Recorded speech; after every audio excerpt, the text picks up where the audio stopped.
YS Rajasekhara Reddy గారు భావించారు.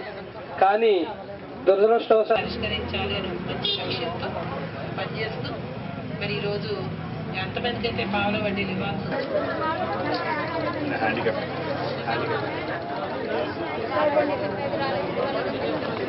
తర్వాత ఇంకా గ్రూప్ లో దేవతల భాగ్యవతి వంతు